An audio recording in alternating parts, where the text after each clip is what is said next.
então para Vera Massa Ramos, Amor e Ódio na Psicanálise, Medéia, Perversão na Mulher. Primeiro eu queria agradecer a vocês que estão aqui, continuaram e estão até agora para nos assistir, para a gente poder pensar.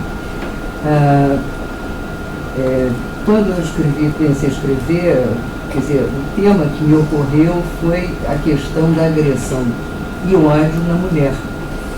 E eu tentei correlacionar o mito da Medéia com a perversão na mulher, e vou trazer no final uma questão material-prima, né? Bem, recapitulando o mito de Medéia, antes disso, uma pequena notícia do jornal Globo em janeiro de 2019, quando eu estava pensando nesse trabalho. Criança de 4 anos é espancada e ferida por suas mães, mãe e companheira, supostamente para educá-la. Com agressões que saíram, essa foi uma pequena notícia do jornal. Bem, recapitulando Medéia, e eu peguei o texto do Junito, que a Maria do Carmo gentilmente me cedeu, embora a história mais conhecida seja do Eurípides, né? Então, muito bem, Jasão e Medéia, eles viviam em paz em Corinto, quando o rei concebeu a ideia de casar a sua filha com o herói dos argonautas, o Jasão.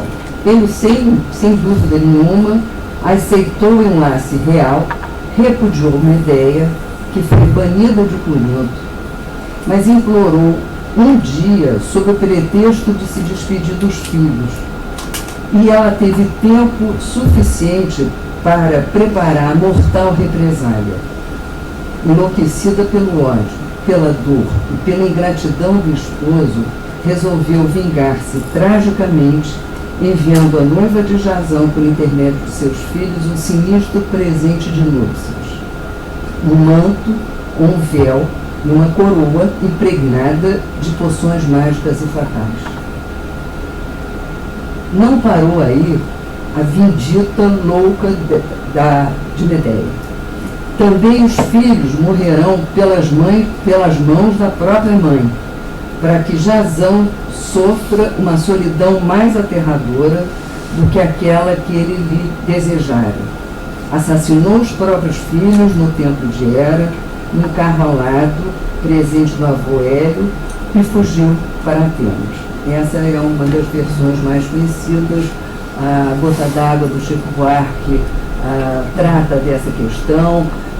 Tem alguns filmes, inclusive um filme com a Maria Callas, exatamente na época, pouco depois dela ter sido abandonada pelo Onassis, que ela faz exatamente a questão da Medéia, né?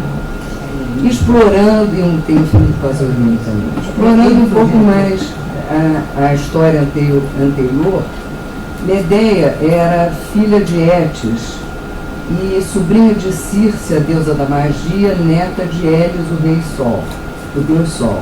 Era mortal, mas tinha ligação com os deuses.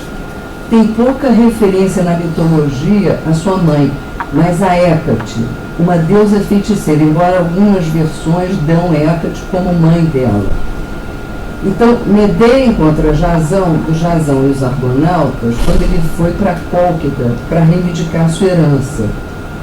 O pai dela prometeu a Jasão dar o velocino de ouro só se pudesse realizar certas tarefas que eram impossíveis para um mortal conseguir alcançar. Os deuses intervieram, enviando Eros para perfurar Medéia com a sua flecha, o que causou um enamoramento e uma paixão por Jasão. Ela o ajuda a cumprir essas tarefas com suas magias, segredos de bruxarias e ervas mágicas. Então, ele pegou o velocino de ouro, navegou para longe como havia prometido a ela. Medéia distraiu seu pai enquanto fugiam, matando e esquartejando seu irmão.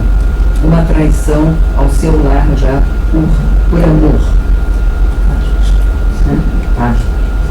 Jasão e Medéia, então, viajaram para a Grécia e tiveram inúmeros desafios no caminho que eram ultrapassados pelo poder dela.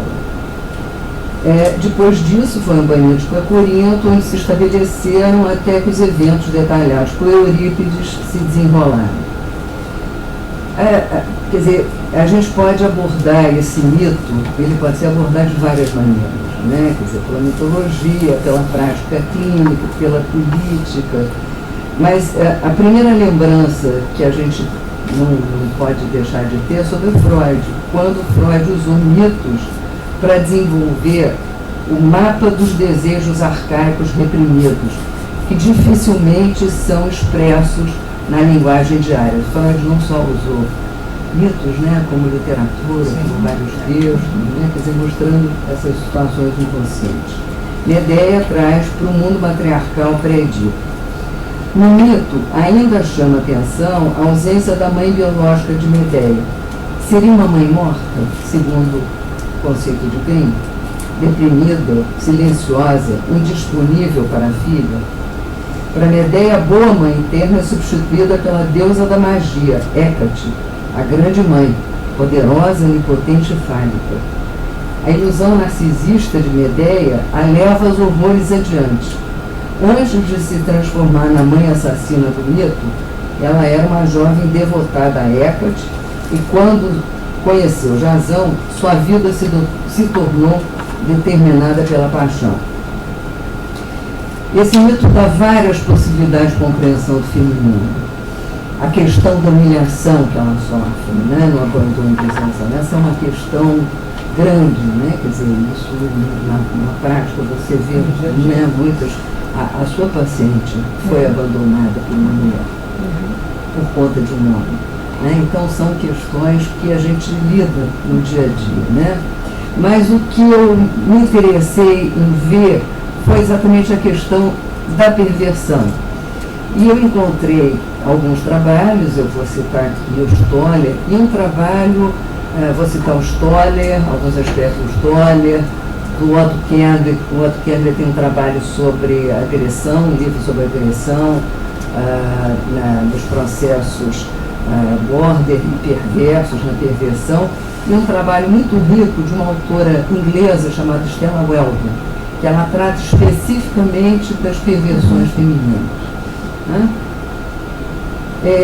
Então, quer dizer, o que eu mostro é como é que me interessou exatamente abordar a questão do assassinato ao filho. Hoje a gente fala tanto de feminicídio, então como é que é uma mãe que assassina seus filhos, né?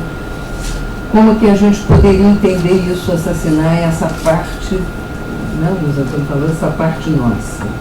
Então parece impossível conceitualizar esses sentimentos de intolerância com relação aos filhos, como a gente vê atualmente como partes nossas. Como entender essa agressão? Lembramos que anteriormente Medeia já havia assassinado o irmão. Lembrei de Winnicott. Winnicott, quando fala de uma mãe suficientemente boa, ele também alerta para as mães insuficientes e para a mãe suficientemente má. Né? Tem as que foram extremamente. E suficientemente má. Ele que nos lembra que a mãe não tem só sentimentos amorosos pelo seu bebê, tem também as raivas que fazem parte dessa relação. Mas foi sobretudo no aspecto da perversão que eu encontrei os elementos mais interessantes. Segundo Stoller acredita que a perversão existe sim, que se pode estabelecer a perversão. E as suas duras conotações refletem uma pequena consciência de que no âmago dos atos perversos existe o desejo de ferir o outro. Isso é claro, né? A perversão é uma aberração habitual e preferida, necessária para a total satisfação de alguém, principalmente motivada por hostilidade. Na fantasia, a hostilidade toma forma de vingança, escondida nas ações que compõem a perversão, e servem para converter o trauma infantil em triunfo adulto. Para criar uma excitação ainda maior, o perverso deve retratar a si mesmo em um ato arriscado. Elemento de vingança está sempre presente na fantasia dos casos abordados. né? História da importância grande à fantasia, e que é assim que a gente pode entender muitas vezes a natureza desses atos.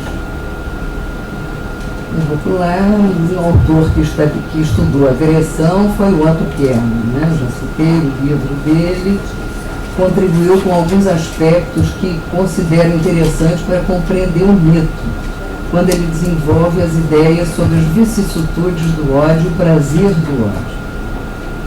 Ele diz que o ódio existe numa relação dialética com o amor, numa reação também. O ódio implica um envolvimento intenso com um objeto de amor passado ou potencial futuro. Um objeto que, durante algum tempo, foi profundamente necessitado. É, antes de tudo, o ódio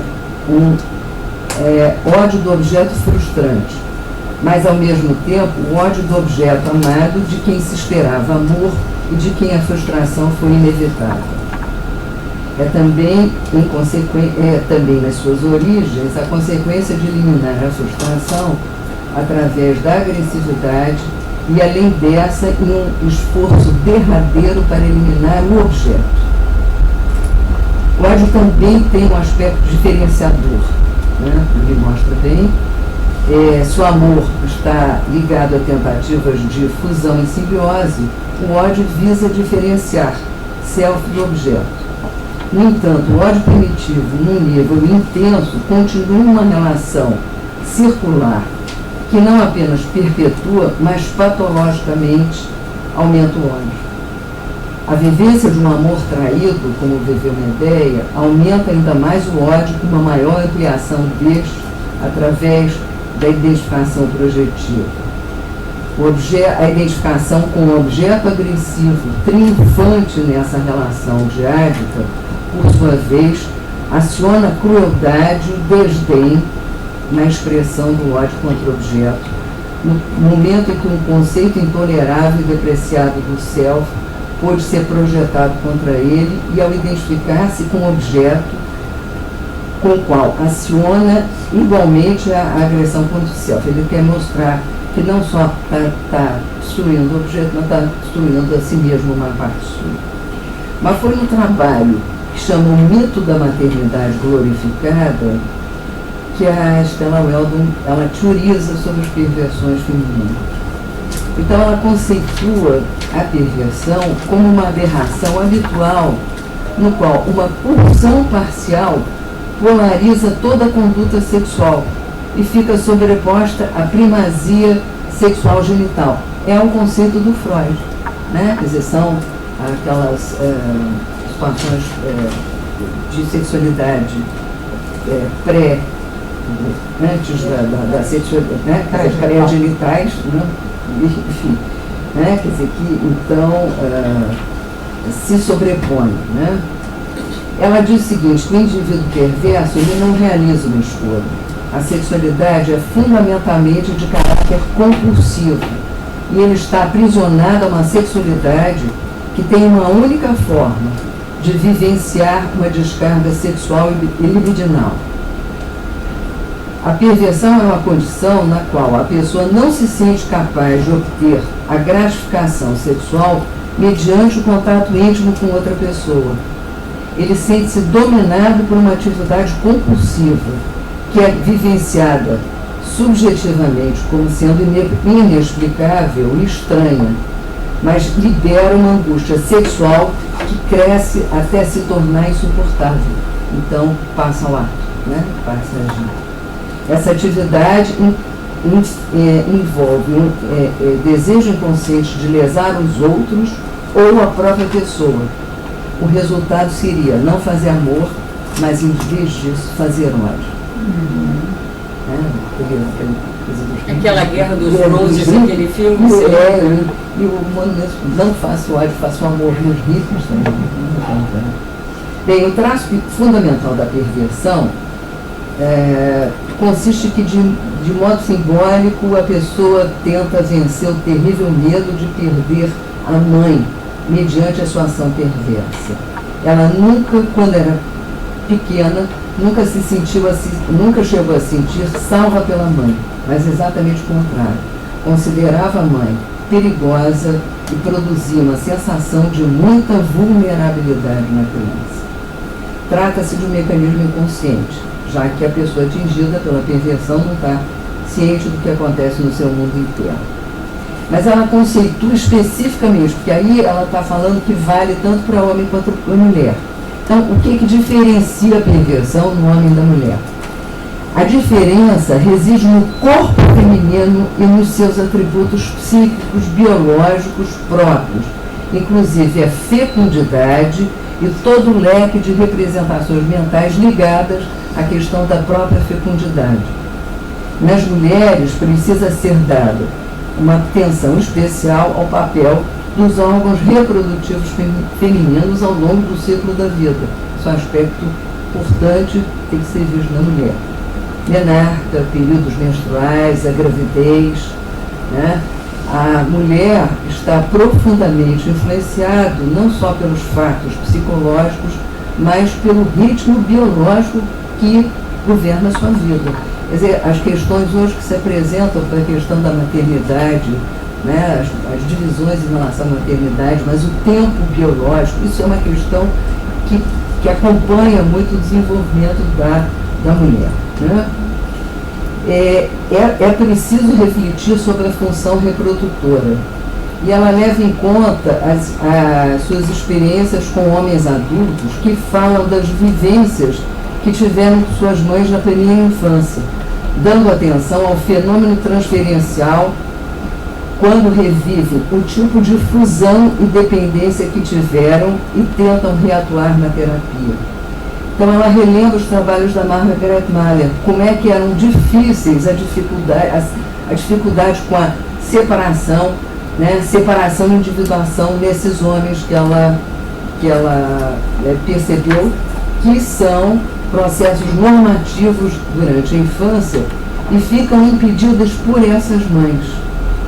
E ela também leva em conta o material clínico de mulheres que sofreram perversões, sofrem de perversões, né, quando falam relacionamento com seus filhos, mencionando como elas abusam do poder, do seu posicionamento de controle a respeito deles, e observa que para algumas mulheres o caminho da perversão é o único no qual elas teriam alguém, um infante totalmente dependente à sua mercê, completamente sob seu controle, não só psicológico como biológico, e assim recriariam aquelas características que se aplicam aos relacionamentos perversos. A Estela, que está aqui até agora, apresentou no trabalho um trabalho muito interessante sobre a síndrome de Munchausen induzida, né? Quer dizer, onde as crianças têm sintomas físicos induzidos pelas mães que vão aos hospitais levar aquelas mães. Quer dizer, alguns aspectos de perversão que, quando eu estava escrevendo já estava grande parte, a Estela trouxe no trabalho dela.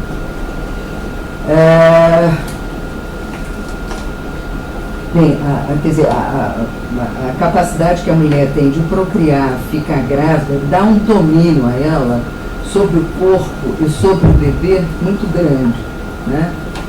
Que vai distorcer e podem ser distorcidos nos casos de relacionamentos perversos, que é a tendência a tentativa de dominar e ter sob domínio total aquela pessoa. A principal diferença, segundo ela, entre a ação perversa do homem e da mulher está no objeto. No caso dos homens, o ato é direcionado para um objeto parcial externo. No caso das mulheres, ele é dirigido contra si mesmo, seja contra seus corpos, contra os objetos que ela entendem como suas criações, ou sejam seus bebês. São tratados em ambos os casos como objetos parciais, sem valor, desumanizado. Quer dizer, a mulher precisa desumanizar para poder se livrar. Não é incomum também a gente encontrar, por exemplo, criança que foi tirada na lata de lixo. Não é? Quer dizer, que é uma forma que também as mulheres tiveram de desumanizar o seu objeto como vingança ao homem que as abandonou. Muitas vezes não é incomum se perceber essas questões. Né? Eu vou entrar, eu trouxe só porque ela associa as psicopatologias com mais frequência às mulheres, e especialmente a perversão, as lesões auto-infligidas, relacionadas com desordens que afetam a função reprodutora.